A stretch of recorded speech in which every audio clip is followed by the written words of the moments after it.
This is Prime Crime Network. Some viewers may find the following video disturbing. Viewer discretion is advised. First tonight, a Prime Crime Network exclusive. This is a new video of Francisco Oropeza's arrest late yesterday afternoon. KPRC2's Kathy Hernandez joining us live with what we are now learning from authorities in this case. Francisco Oropeza is here in the San Jacinto County Jail. He is charged with only one count of murder, but his bond is set at $5 million. The case will go to a grand jury next, and the charge could be upgraded to capital murder. We're learning today also that several others are also arrested in the case. After 4 days on the run, Francisco Oropeza sits in the San Jacinto County Jail. This is video of his arrest at about 6:30 last night. Officials say a tip into the FBI led them to the home in Cut and Shoot.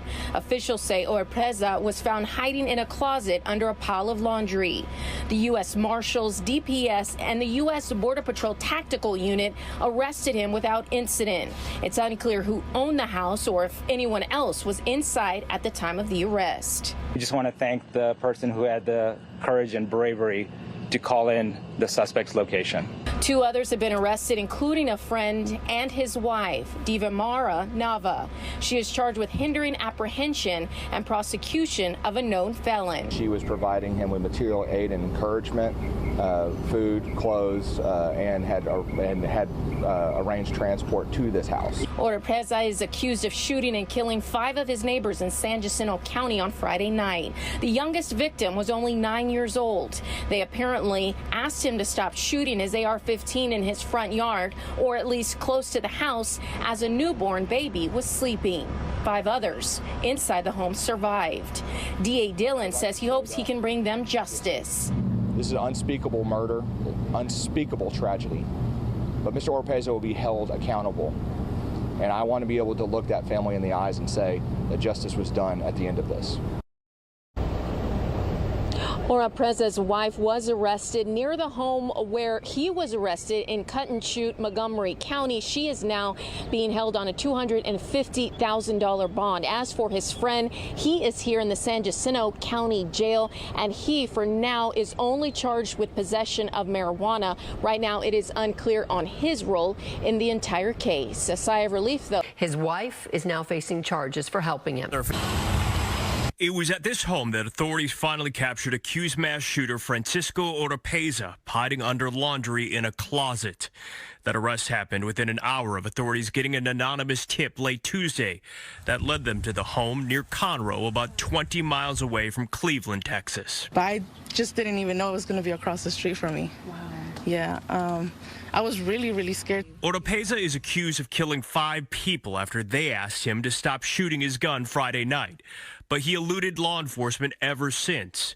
Authorities suspected he had help, and Wednesday charged his wife, 53-year-old Divamara Lamar Nava, with helping him. I'm finding probable cause. I'm setting the bail at $250,000. During a court hearing for her, officials revealed that she told them that Oropeza arrived at the home near Conroe in the early morning hours Tuesday, where he had showered and slept, and she got him food.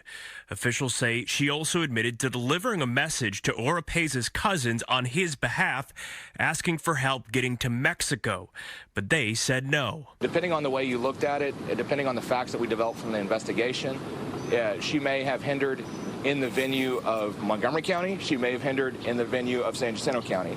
If there were if there's sufficient evidence to prove both, then we can look at both charges. Authorities say several others have been arrested for helping Oropeza, but haven't given a specific number or released all their names. Meanwhile, Oropeza remains behind bars, facing 5 charges of murder that could be upgraded to capital murder. We believe that some of those facts, based upon our investigation, will fit into the statutory definition of what a capital murder is. Officials also say Oropeza is on suicide watch. Investigators in the rural area say they are getting some much-needed rest after a 4-day manhunt, but the work on the case is far from over. These are going to be 15-hour days, 7 days a week, till this thing gets wrapped up. A government official in Honduras says 4 of the 5 victims will be repatriated in that country based on the family's wishes. Prime Crime Network. It was exclusive. News out of Belgrade, Serbia, where a 13-year-old opened fire inside of his school in Serbia's capital of Belgrade today, killing 9 people. 8 students and a security guard. And we're also learning that this was now a planned attack. 13 years old, what to say, 7th grader with straight A's, killed 8 of his mates in a middle school. The kid was bullied some time ago, and now he decided to take revenge. He came to school with 2 guns owned by his father and a lot of ammunition. He also brought a bag full of Molotov cocktails, which he didn't use in the end, fortunately. Later on, the kid called the police himself and surrendered. Shortly after that, his father was arrested. So the media reported that the father taught his son how to shoot and took him to the shooting range, and that's what we are talking about. A lot of violence in Serbian schools, a lot of bullying. Teachers are not spared either. Kids are carrying weapons, but something like this has never happened. For a child to commit such a crime, never ever. We have a recent history of wars in Serbia and the Balkan area. We have NATO bombing, children watched people die as a collateral damage. They still often live in Kosovo. And in the other hand, for more than 30 years already, we are trying to establish a Western democracy and a Western way of life. Prime Crime Network. It was exclusive. Police have captured a former member of the Coast Guard accused of opening fire inside an Atlanta medical office, killing 1 woman and wounding 4 others. Following an hours-long manhunt, the man accused of opening fire in a medical facility in Midtown Atlanta is in custody.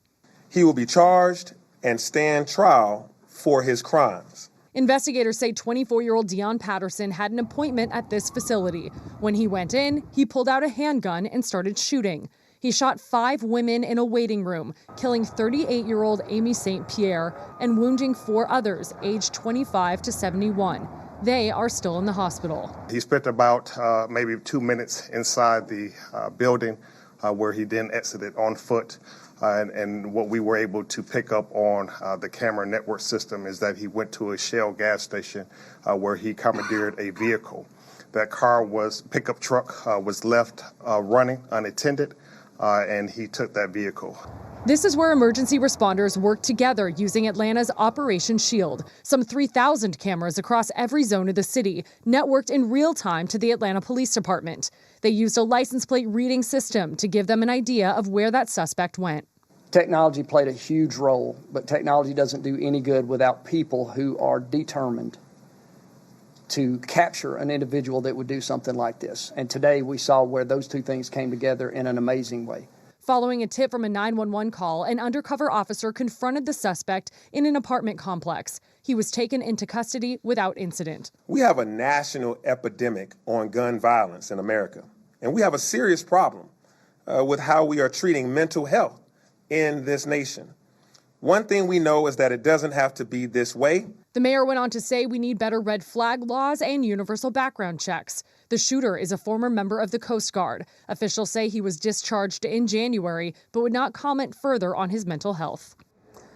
Law enforcement would not comment on the shooter's mental health, but the family is cooperating with police, and his mother told the AP her son wanted Ativan. It's an anti-anxiety medication. That's why he was at the hospital. But rather, she said he had some mental instability going on from medication he received, she says, from the Veterans Affairs health system that he had been taking on Friday. She did not say what that medication was. Thank you for watching Prime Crime Network, your source for urban and suburban and around the world news. Hit the subscribe, like, and the notification bell. And check us out on PrimeCrimeNetwork.com.